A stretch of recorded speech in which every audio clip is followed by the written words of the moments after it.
د جنت د ټکټ په اړه به تاسو تر اوسه پورې نه وي اورېدلي. دلته مو خبرو چې خلک د دین په نوم څنګه خلک غلطوي او د جنت څه ډول ټکټ ورکوي. راسره مله واوسئ.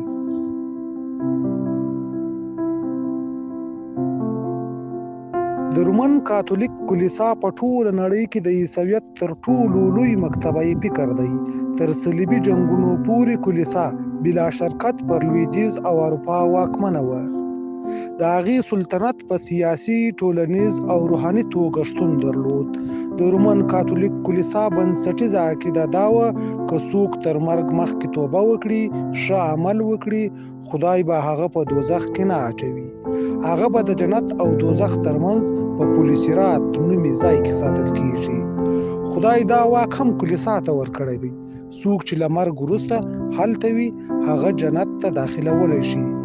که چیرې مړي د مرګ څخه د مخه کلیسا ته خدمت کړی وو، په صلیبي جنګونو کې د جنت په لالچ کلیسا زیات شمیر عیسویان وغولول. کلیسا اروپایان او عیسویانو ته فکر ورکړ چې د ټولو هغو کسانو نجات چې صلیبي جنګونه یې کړي او په هغه کې مړه شوي د کلیسا په لاس کې دی. په صلیبي جنګونو کې له پرله پسې ماتې سره په ټوله اروپا کې ویره خپره شوه چې که خدای د کلیسا سره وي بیا څنګه په جګړه کې ناکام شو.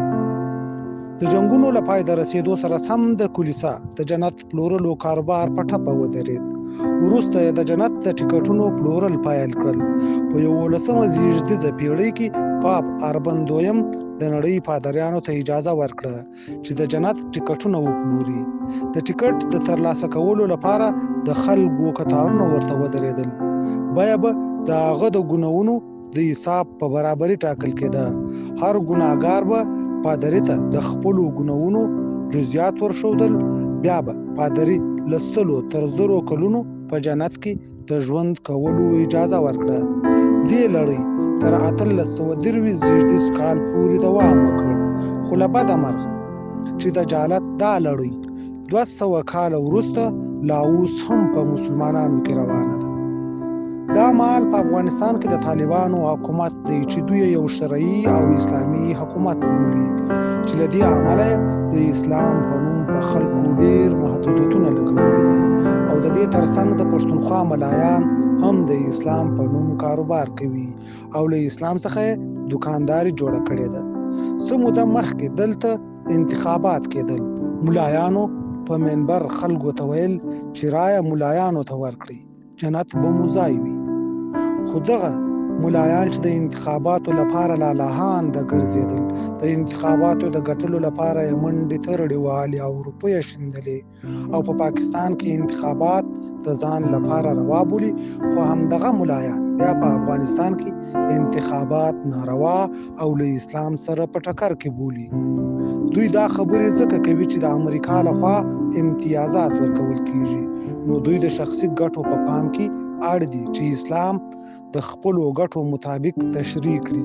یعنی د ځان لپاره یو ډول اسلام، د غریب لپاره بل ډول اسلام، د پاکستان لپاره یو ډول اسلام او د افغانستان لپاره بل ډول اسلام.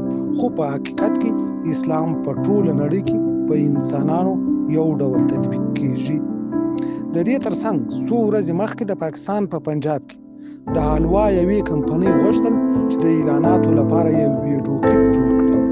دا ویډیو کلیپ د یوې نجلۍ په واسطه جوړاوه او جنۍ هغه کالي په تن کړي وو چې د حلوا د کمپنۍ نوم پرې لیکل شوی وو. خو د سیمې خلکو په هغې له دې عمله د کفر تور پورې کړ، ولې یې په کالیو د عربي تورې لیکل شوي دي چې دا د اسلام توهین دی. په حقیقت کې اسلام یو څه غواړي، خو دلته جذباتي مسلمانان او د دوی رهبران د اسلام په نوم بل څه غواړي، کوم چې کلونه یا پیړۍ مخکې عیسویانو غوښتل.